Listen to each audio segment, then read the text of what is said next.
the Football Pod on Off the Ball in partnership with AIB. Proud supporters of the AIB All-Ireland Club Championships for men's football, hurling, ladies football and camogie, because we believe support is what gets you the life you're truly after.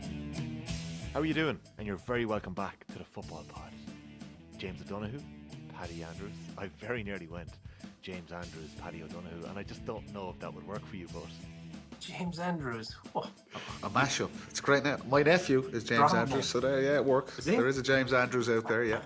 Kind of sounds like you should have been involved back in 1916, a Seamus McAndrew. I'm a singer's name as well, isn't it? Yeah, we'll see. He's only about 12, so we'll see what he becomes in the future.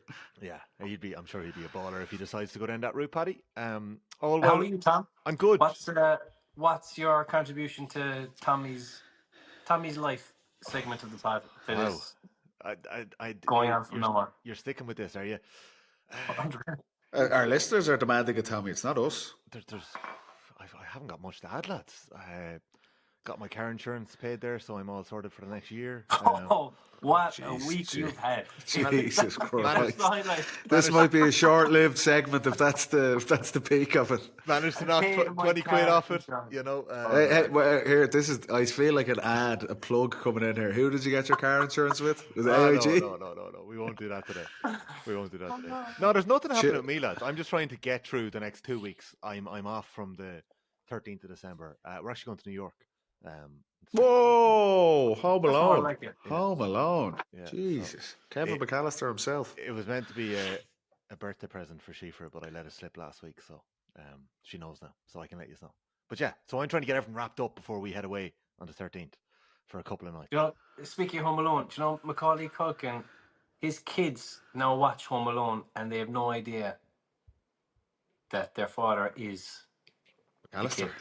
Yeah. What? How? That doesn't make sense. You never told them. They're probably very young, like. Okay. Have you started the 1st of December here today, friends? Have we started the Christmas buzz yet? Decorations up or Christmas movies?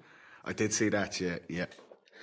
Remember, like when you didn't have all the streaming stuff though, and when something was on RTE, it was like I'm gonna watch that. Like Die Hard is on about 12 different things. Like you can just watch it at any time. Like. I know. You know it for a week before as well that it was on. Yeah, your weekend was built around. Well, Die Hard is on at 9:30. We'll record Match of the Day. You'll watch that on Sunday. But I see, what was it? Netflix. All three of them are on. Or there's about 5 Die Hards now. They're all on Netflix or Disney or Prime or one of them fucking things. But anyway. Yeah. So you're not very festive, Jimmy. I love that United top though. Tell the listeners who aren't watching on YouTube, the treble jersey, the zip. Oh, that's Beckham Steven on the back. Is that legit or is it a? Oh well, do the fellas on the beach in Tenerife sell legit jerseys? Do they? Yes, of course. When the police came along, they did all run. I wasn't sure why, but a good deal on it. Hey, it looks good, Jimmy. It looks like a good quality. If it is a fake, and I'm not being disparaging about our friends in Tenerife on the beach, but. It looks genuine. I wouldn't put it in the wash too many times. Fair. Maybe once. It might be good for one wash. Okay. I think you can wash it without water. It needs to be air cleaned. Just save it for the pod. Save it for the pod and hand wash it. Don't put it in with Sophia's gear like turn everything pink. Yeah, that'd actually be good for you. Yes, yeah. She'd be happy enough with that. It's true. And United are back, baby. Oh God, we're not doing this, are we?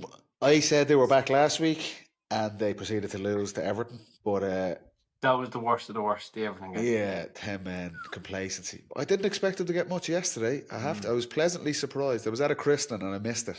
And I was waiting for a shambolic update. I was United after winning. I was like, what? Away to Palace. I was in the Hyde and getting updates on my phone and pleasantly surprised. But lads, Palace were wrecked. They were playing European football during the week against Strasbourg. So hey, Tommy, that's part of the gig. True. You're trying to progress. You got to deal with that. It is. James, I like the jersey too. It's a cracker. Thanks, Tom. I will work on those updates. I don't know if it's going to last this series, but I will work on them over the next little while.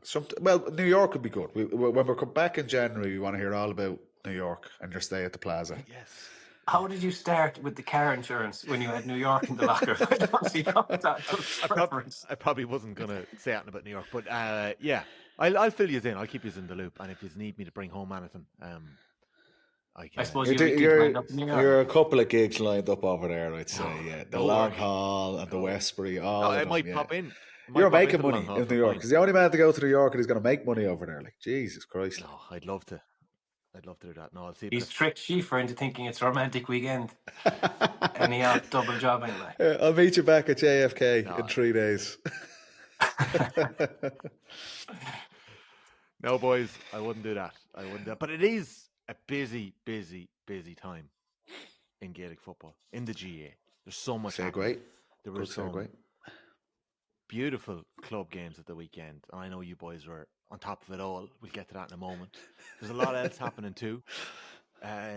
James, our conversation around boot steals last week caught a bit of fire. It turns out, yeah, it did.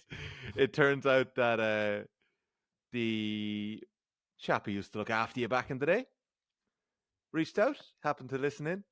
Tommy, just listening to the Nike boot section on the pod. I was the guy in Nike who sorted James out for a wee bit.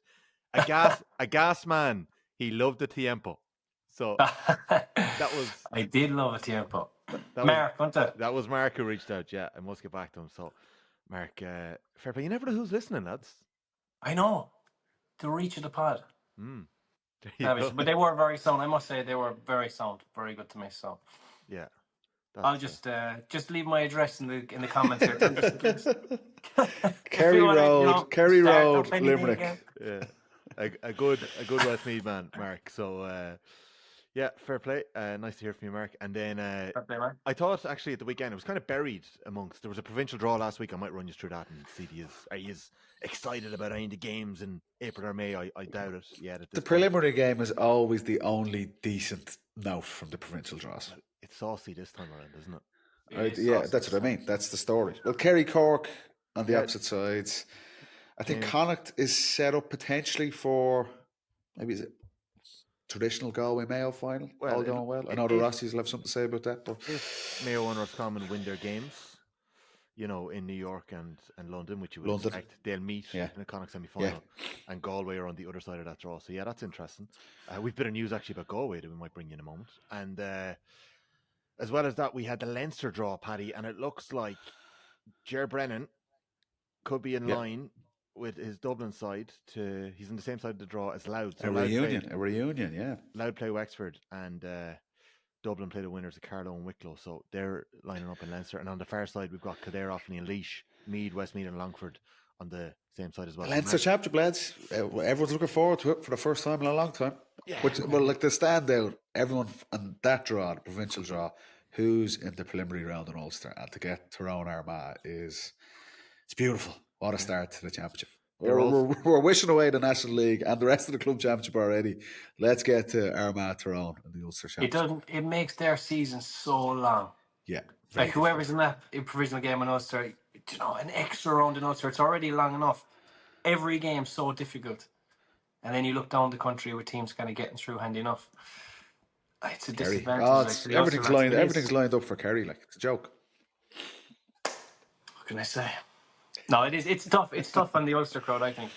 Whoever's in that provisional game, it was Donegal last year, wasn't it? How many games did they play to get to the final? 11. Hey, you don't have to win it. You don't have to win the Ulster Championship if you want to win the All-Ireland. True. Good point. Do you know what I mean? Armagh didn't. Just putting that out there. Putting it out there. And it's funny, Donegal and Down are on the same side as Fermanagh, Armagh and Tyrone as well, so they could meet in an All-Ireland an Ulster semi-final. So look, it's going to be tasty. We'll get to all that again. That was just on Thursday night. On Friday, lads, a bit of news came out that kind of caught the eye, and it's just keeping on top of the chat we were having last week.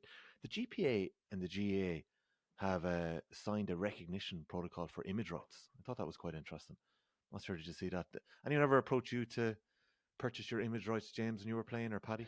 Did you ever have conversations about this? Did it ever, rear its head in your squads? Amazon got on to me. Bezos. Okay, I was looking for... Boohoo.com. Geez, that would be good, all right.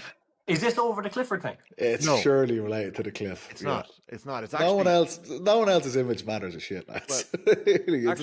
Shane Walsh is doing a bit for some menswear thing, I think, did he? Yeah, but it's different to that. It's more so to do with protecting their image rights, their naming rights, their likeness when it comes to companies maybe using it without their permission. So it actually reared its head. No, it's a good thing. It is a good thing. It's progress, and I know there's a lot of talk around the GAA and the amateurism of it, and potentially a move towards semi-professional, whatever it might be. We know we're going to talk about Glen's letter around where the club sits and all of that. That was another big talking point as well. But look, I think Shane O'Donnell spoke very well at this. Was it last year or the year before? Earlier this year, yeah. Our friends at GAA Plus, the nation's platform, around players being used in advertising campaigns and maybe not receiving payment rent around that. So look, I think it's great that there's progress in that from the GPA side. So it was, I'm sure it's welcome from all the players across all codes as well. Yeah, it was Shane McGuigan, Barry Nash, Conor Callaghan, and Shane O'Donnell on that advertisement. And you're right, it actually was a part of the conversation. But I'm sure the conversation is going around a lot of it. But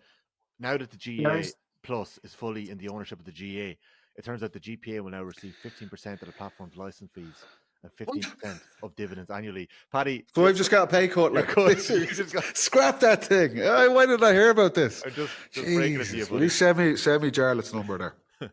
But there is going to be loads of opportunities for the intercounty fellas going forward, I think, because there's so much coverage of all the games. You know, we have access to the majority of matches now, and the Clifford thing will just start that ball running, probably slowly, but there will be chances for fellas to, and opportunities to maybe make some money outside of the pitch. That's great.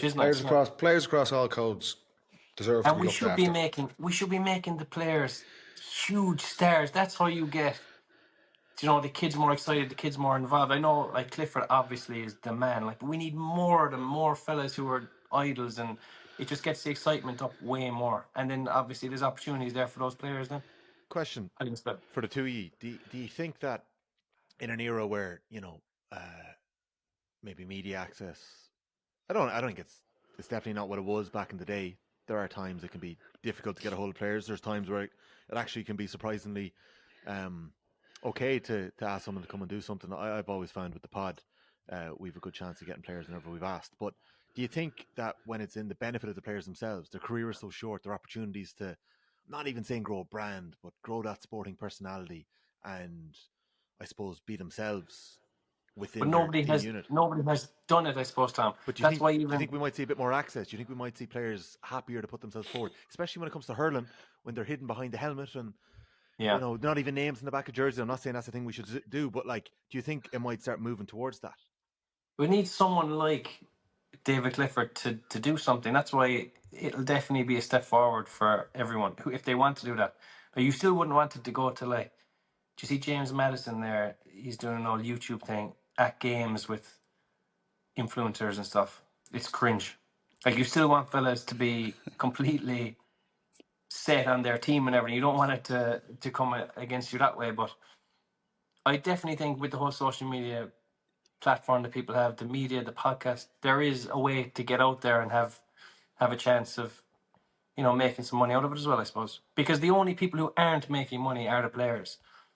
Look at all the camps, your physios, your doctors, coaches now at the stage, managers. Isn't there that thing about managers being paid? The only ones that aren't are players, and they're the heroes, they're the stars, they're the ones who have to be put forward. So maybe if a couple of more people like Clifford come forward and want to do something, there'll be chances there for the fellas. I think it's all for the good. We were chatting about this briefly this morning. Andy Moran has brought his Mayo football team, including Kobe McDonald, by the way, on his 43-strong panel over to Portugal this week for a training camp. Oh, very nice. 5 days, Sunday to Friday. I've heard the two of you talk about the benefits of it before, James in particular. Those training camps, the contact time, the amount of sessions you can get in early doors. We heard that McGuinness brought the Donegal boys to Abu Dhabi last year. Look how long their season went on. Kildare, there's talk that they'd be heading away as well in the next week or two. And that's brilliant, right? And it's phenomenal. But the players, I'm sure that could be tricky to get time off as well. I'm sure to commit yourself, and that's only a microcosm of it. But that can't be easy either, getting it off from work. Well, I suppose your annual leave quota is taken up 100% by the football calendar. You're getting the fixtures and your dates and all that, and you're booking your annual leave off to suit that. But you love it. I know people say it's a sacrifice, whatever, but you can't wait for those weeks abroad and weeks away and weeks together. You're spending whatever 5 days with your best buddies and have a goal and have you're fit, you're training, you're in the sun. Come here. That's the least of their worries is the time off. They're If the they can get it. best. They're the best periods. You look back in your career, and even lads we've been talking in the off season over numerous years of doing the pod. Like those trips and camps they're amazing experiences for players. I particularly think for Andy, for a new coach going in, I think that will be invaluable to them to get that time and get to know each other, get to know the systems and what they're going to plan ahead. So I absolutely agree. I think players and coaches love going on them. And on the employer side, I would have had this a bit myself. Just not actually camps and like team holidays, because they're usually at the end of the year, and you're right, you don't have a whole pile of annual leave left up. I was working at Davy or Bank of Ireland at the time, and I think most employers, 99% of employers, are going to be okay and on side with allowing their, these young lads or young ladies going off on the ladies' team's trips. They're nearly ambassadors for the business or the company that they're working for, and the company will get a lot of promotion around. We have X, Y, or Z playing in the All Ireland hurling final or the camogie final or the football final at the weekend, and it is a brilliant thing for businesses to have and show their support for, as Jimmy said, the stars of Irish sport. So we would have lots of these trips, and I don't think I ever heard some big employers ever having an issue with the kind of saying, listen, you guys deserve that, fair play. And when the players come back the following season and there's events happening for those companies, that the guys are more than happy to kind of give their additional time for that as well. Like, so just on the point that Jimmy was made to Tommy just beforehand around, will we see more engagement from players or coaches with the media? I 100% agree that there's a massive demand for it. That you watch, we're all sports fans. We all want to know what's happening behind the scenes. We want to know the best players, the coaches, and GA fans are absolutely no different at all. But I just think this is an Irish thing, lads. It's not just you look at our Irish rugby team, you look at the Leinster or Munster teams, or their soccer team. We've seen a bit more them. I think Troy Parrott did an incredible interview after that famous day, and you got to know just a bit how he thinks. Like, but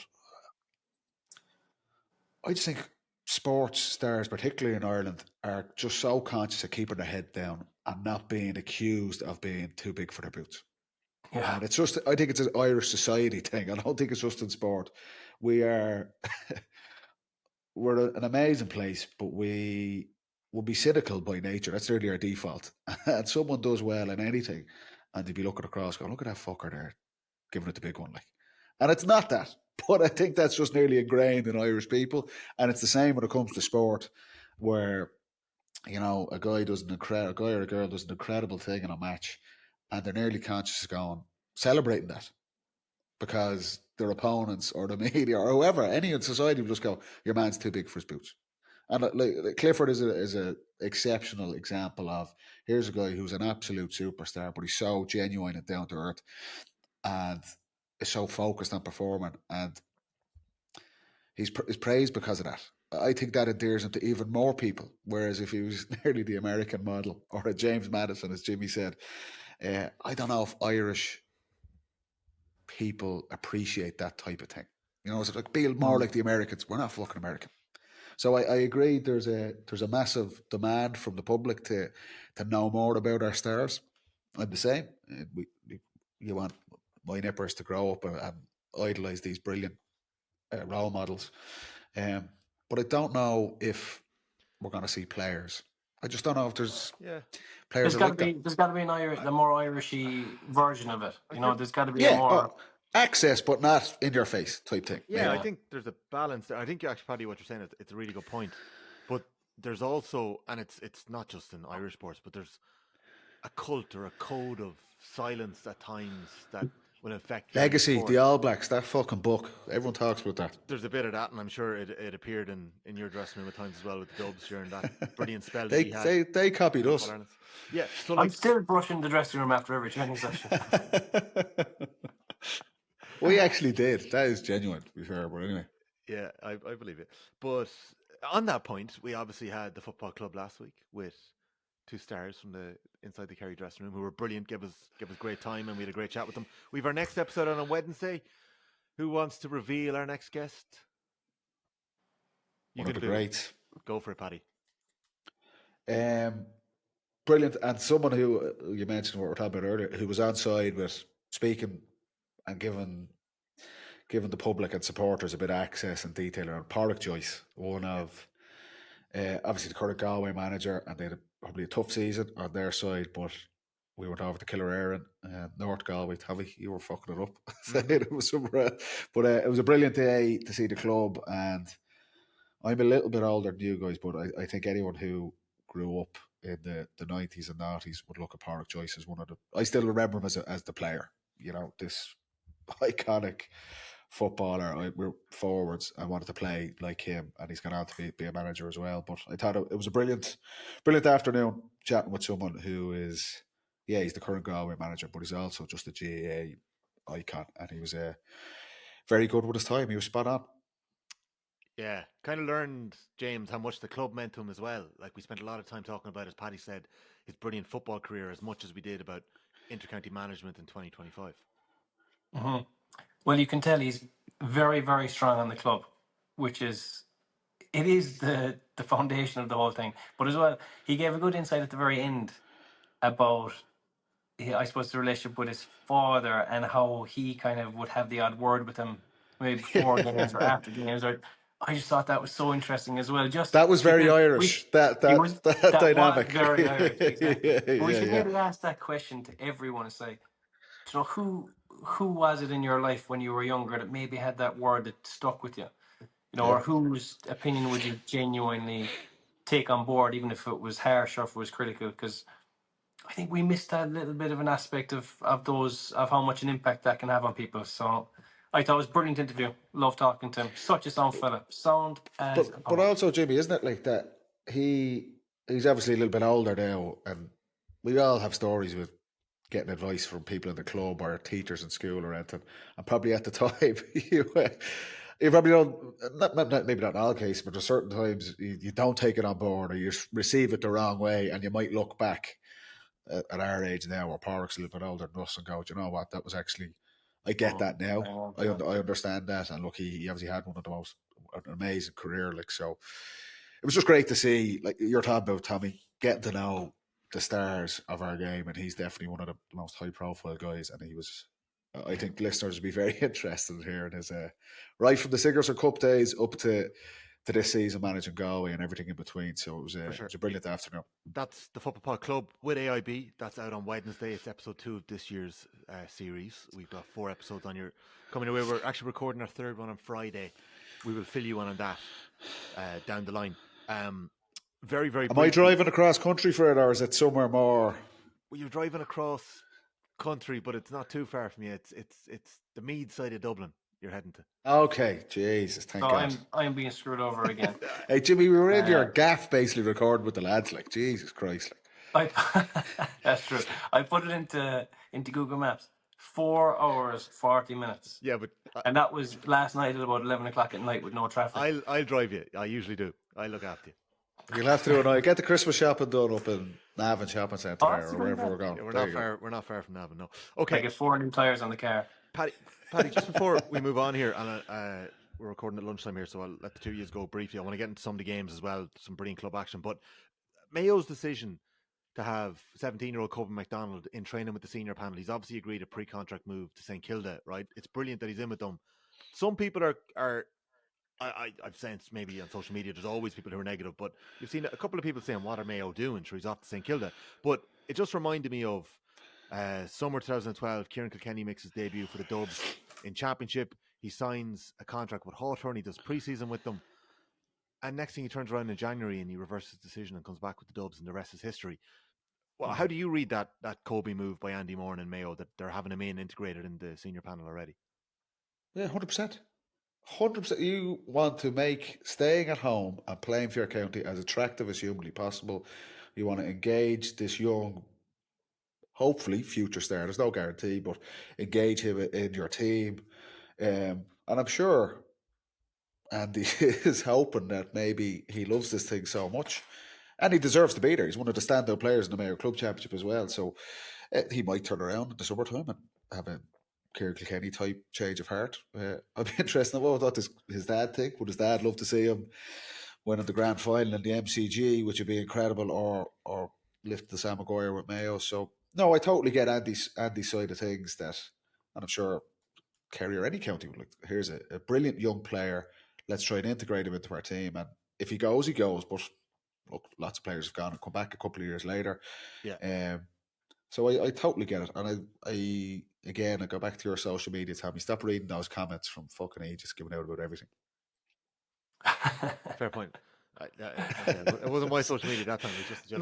It was just yeah. Anyways, absolutely fair point. And as we mentioned, the AFLW, Vicky Wall, Blaine Bogue, Eric O'Shea, and Amy Gavin were all a part of the North Melbourne Kangaroos squad that won back-to-back AFLW titles the weekend. Yeah. Champs, 27-0 for the season, and obviously young Charlie Smith kicking that 56-yard field goal in the NFL last night was pretty cool. I saw it on Sky Sports News. Unbelievable. I said, he got it. It was so straight. And his family and Tyke Leader, actually, who was involved in him getting over, actually made it over. They only found out on Saturday, I think, that he was going to make his debut. So they were over. Class. Fair play. Cool. That was magic. Oh, congrats. Loads of success there. We're going to be back after this, talking the club action at the weekend.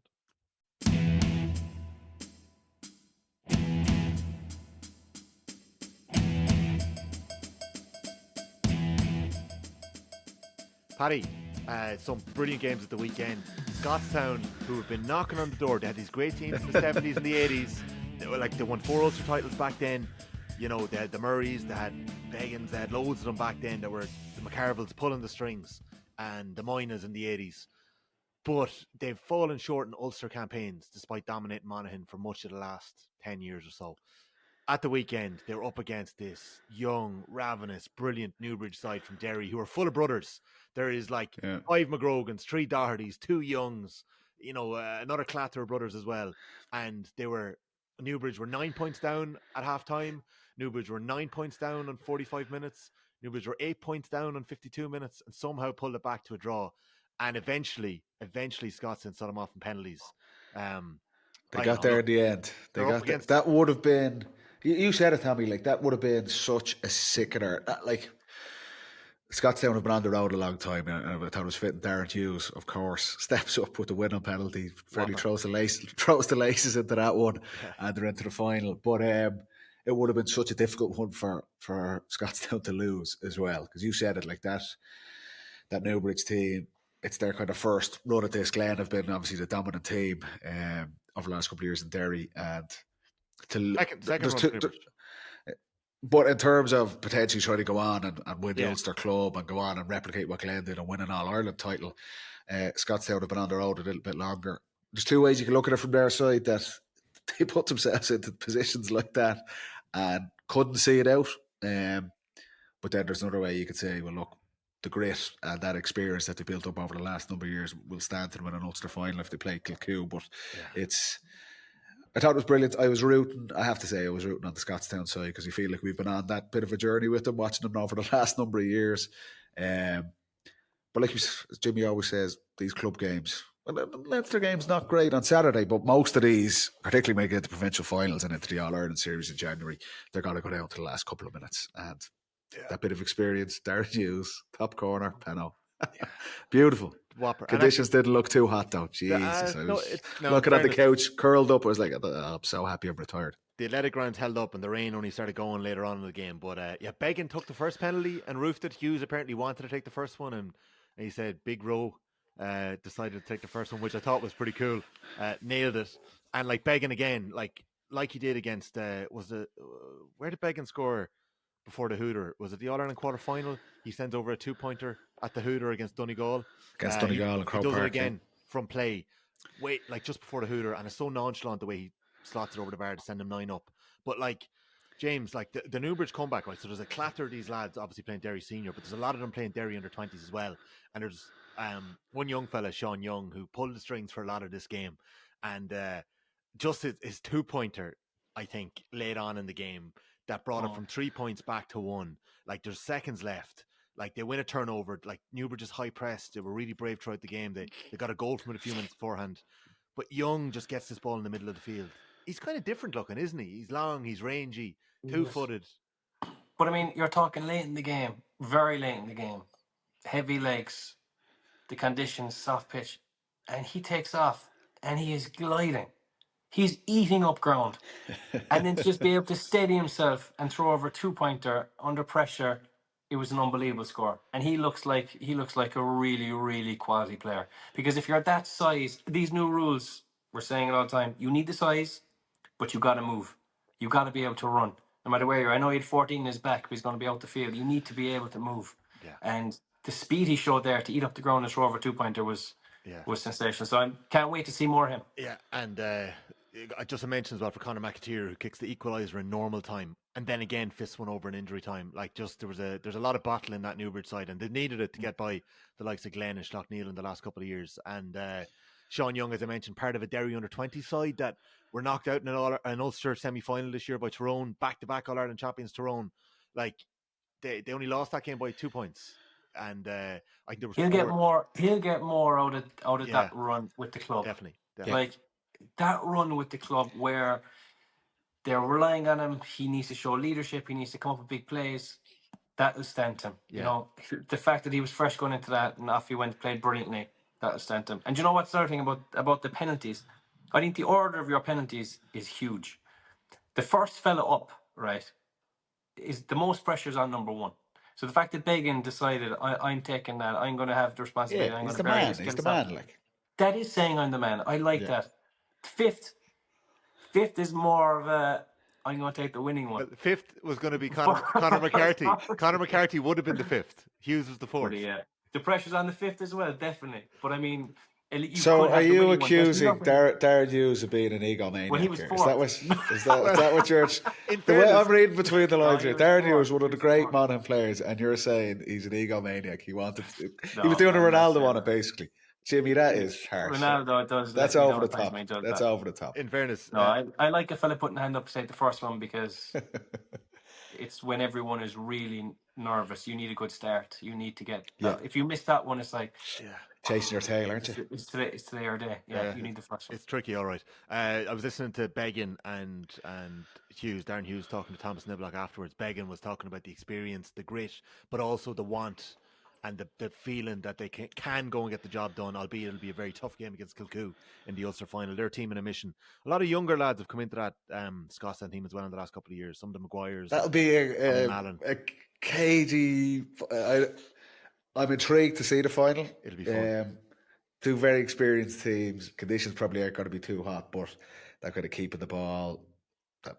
I feel like that would be more aligned to the older style of play from both of those teams. But look, it's intriguing to see. Like I said, they're both on a journey.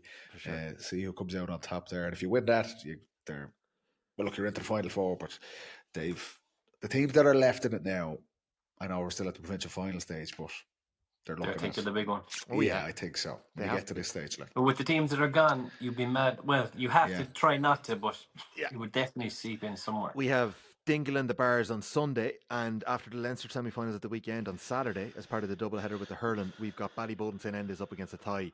Lads, we're not going to linger too long on these two because, a tie bet Port Ireland by 8 points, but they were in control for a lot of it.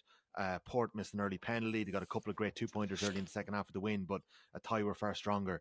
And Ballyboden St Enda's were just so much better than Tullamore on Saturday. Powerful. Big, strong, and actually, that size was a big thing because Tullamore, physically didn't have it, but like you would have been thinking in terms of football-wise, if loads of quality young footballers, and they just couldn't get their running game going. Ballyboden blew them away 2-19 to 10 points. So that's going to be a really interesting Leinster final this Saturday. And actually, I'm going to get to the Connacht final in a minute because there was some trends that were similar. But the game of the weekend, lads, the bloody game of the weekend. And I know you mightn't have seen it because you've got lots on and there's lots of other games happening. But it's my job to be on top of all this stuff. The game of the weekend was Tubberclair of Westmeath 4-16, Hunterstown Rovers 4-12. It was absolutely bananas. I mentioned it this morning on Off the Ball. The Loaf of Bread GA podcast, probably the second best named podcast in the country after the Football Pod. Mentioned at the weekend that you got to watch back the last couple of minutes of this, and the commentary adds to it. I think Stephen Ure from Loud is doing it, and it's so local, but it's also so like it's like the greatest sporting thing he's ever witnessed. The Westmeath champs, Tubberclair, went 8 points up with like 4 minutes to go. Maddie Whitaker, brilliant Westmeath footballer, scores this wonder goal. And then Ryan Burns, who's had such a glorious year with Loud this year, just inspires his team, sets up a goal, scores a 2-pointer. That's 8 points in 2 minutes. Carey sprays it across towards the far side. Kieran Russell, back in it comes as far as David Finn. Finn to Ryan Burns! Oh my goodness! Oh my goodness! Oh my goodness! I do not believe it! I do not believe it! It's Ryan Burns! Ryan Burns with the goal! And it's level. They've pulled it back, and they're going absolutely bananas in Loud, in Stabannon at this bloody game. They're going, it's like the whole place is like on fire. And next thing, Tubberclair break down the field, and it's so cruel. It is so cruel. But the referee gives a penalty for a foot block, like a diving block to stop a goal. It goes over the bar, and referee gives a penalty, and that's it. Tubberclair get the job done, and they're going to play Salins in the Leinster Intermediate final. But if you could get a chance to watch it back, or if Clubber share it, it was just such a good game. And then on Sunday, we mentioned already the Scotstown-Newbridge Classic. I was at the Connacht final. St. Brigids 116, Maigh Cuillin 114. When I tell you, lads, if you were to look at this game in stats, it didn't make sense that Brigids won it. Apart from the only stat that mattered, the scoreboard. Like, Maigh Cuillin wiped the floor with them in midfield. They destroyed the kick out for a lot of the game, and Brigids eventually found the way. And actually their forwards, like the likes of Ben O'Carroll, Conor Hand is just so good. 7 points from play, 2-pointers. I think Brigids are going to go far. Obviously, lost the All-Ireland final in 23, but... Well, they're in the final four, like, so they are far. Yeah, sorry, but they're playing the Ulster champions. Ulster champions next, Kilcoo or Scotstown. Yeah. So that game and the manner in which they figured it out is going to bring them along. Did you see Rory Fallon's goal? 15 yards out, ball falls to him. Rifles it to the back of the net. An absolute rocket. But I think we're seeing a lot of goals like that at the minute. Fella's not afraid to go for it from 15, 20 pull the yards. trigger. Yeah. James, you want to talk about Glen's letter just before we go? The letter that Glen wrote to all the clubs around the country at the weekend. It caught the eye before the weekend. They're essentially saying that if clubs want the split season to remain as it is, they need to make a move.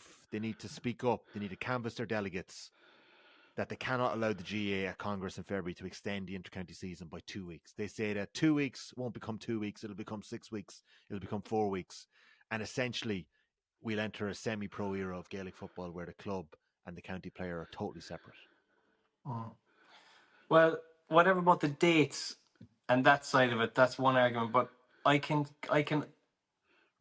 understand where they're coming from in terms of the club scene, because the county scene, as we were saying 15 minutes ago, where we need to put these players on a pedestal and we need to make them stars, it's going to become, it's already huge. It's only going in one direction. Like, the whole inter-county scene is just gigantic. And I'd be a massive advocate for the clubs. I think the clubs are the most important thing.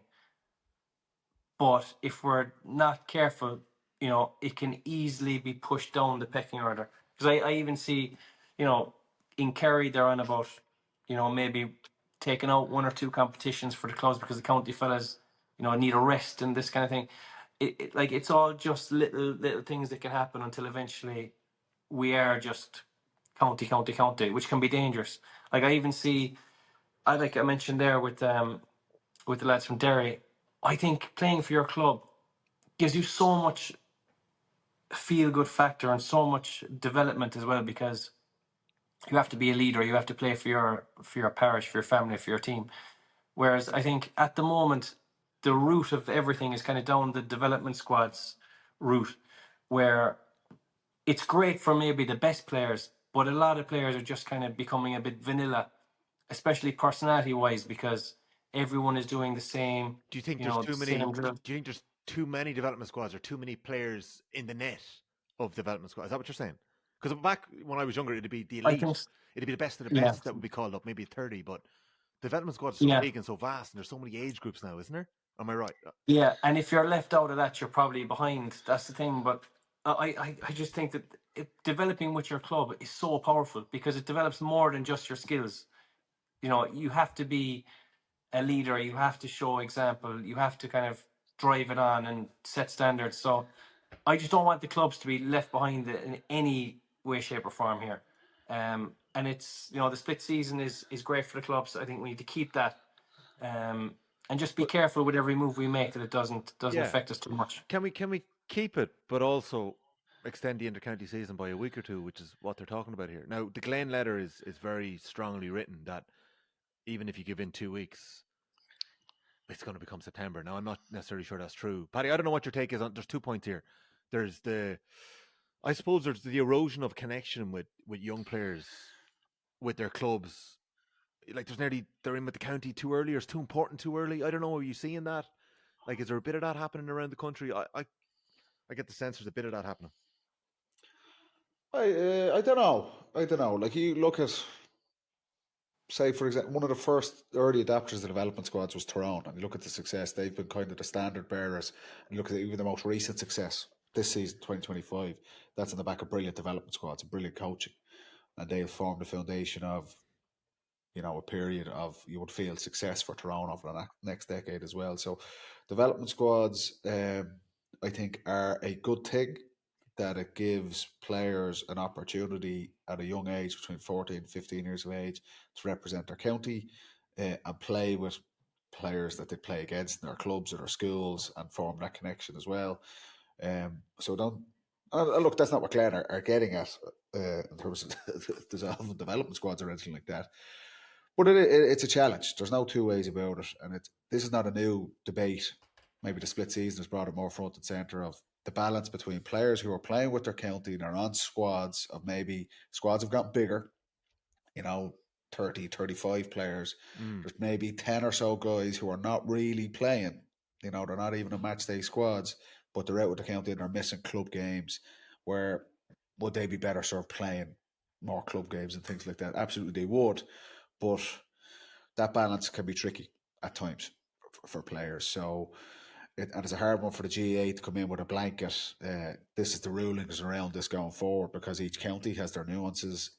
Each county has their own fixture schedules, all that type of thing, and players have different relationships with their clubs as well, and things like that. So it's a tricky one. I do get the sentiment where Glen are coming from, that they feel the club is being pushed into the background with the split season. I tell you, the 2 week gap thing I think is better for players to extend the season a little bit. The intercounty season is not going back to September. Charlie Burns spoke on this. Okay. No chance, because concerts. Charlie Burns was very open about this. He said it. He was like, these concerts that we run in Crow Park towards the end of August and September fund a hell of a lot of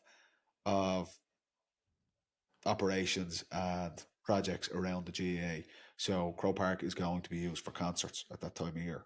And he was black and white, totally transparent. He goes, that's the story. So I think that's a moot point from Glen, but I do get the sentiment behind it. But development squads, lads, don't just knock all the fucking development squads. Are they perfect?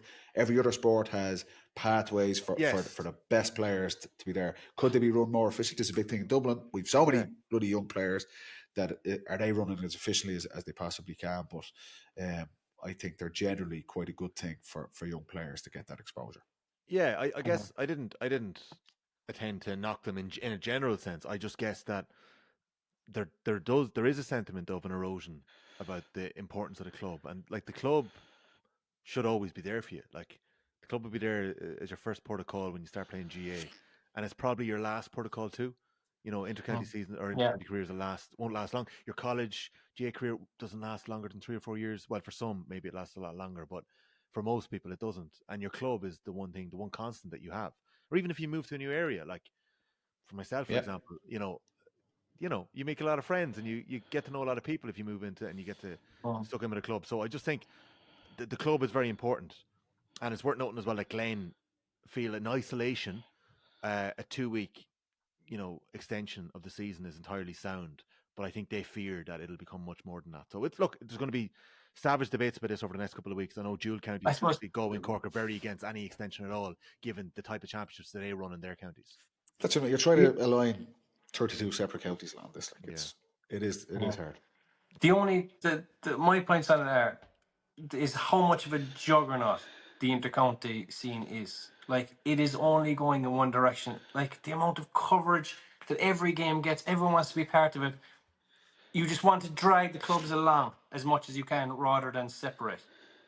And on the development squads, obviously they're a brilliant thing. Develop players, and we're going to see a higher level of sport. It just, at times, can sanitize some parts of players that the club scene brings along, those rougher parts of you, and you know, a bit more personality and soul about you as well, that is key in GA, because that's what GA is about. Yeah, that's just what I think. I think that's very fair. At the weekend as well, we had Kilkerran and Clonberne chasing 5 in a row All-Ireland titles, reached the All-Ireland final. They're going to play Money Glass, the first Antrim side to reach it. That's in 2 weeks' time. This weekend, as I mentioned, the Leinster Senior final at Ty Ballyboden, the Munster Intermediate final on Gaeltacht against, I've done it again, Ahabalog. Okay, I think I got it right. And so many Ahabalog people reached out to me and said I did okay with the pronunciation, but I think I've made it worse now. And then Ballymcgelliget against Buttevant in the junior final, in the Munster as well. And then on Sunday we've got the Munster senior final, Dingle against the Bars. We'll be talking about that next week on Monday's Football Pod. Paddy Andrews, James O'Donoghue, thank you very much. The Football Pod on Off the Ball is brought to you in partnership with AIB, proud sponsors of the AIB All-Ireland Club Championships in men's football, hurling, ladies football and camogie. For the life you're after. Boys, we will leave it there and we will catch up very soon. There's a lot happening and there's more to talk about next week. We'll also be talking Friday. I got to catch you boys after this. We got to talk plans for Friday for our recording, and enjoy the Porrick Joyce episode if you happen to tune in on Monday. It's out then. Good to chat as always, lads. Chat later in the week. Cheers, boys. Thanks, fellas. Au revoir.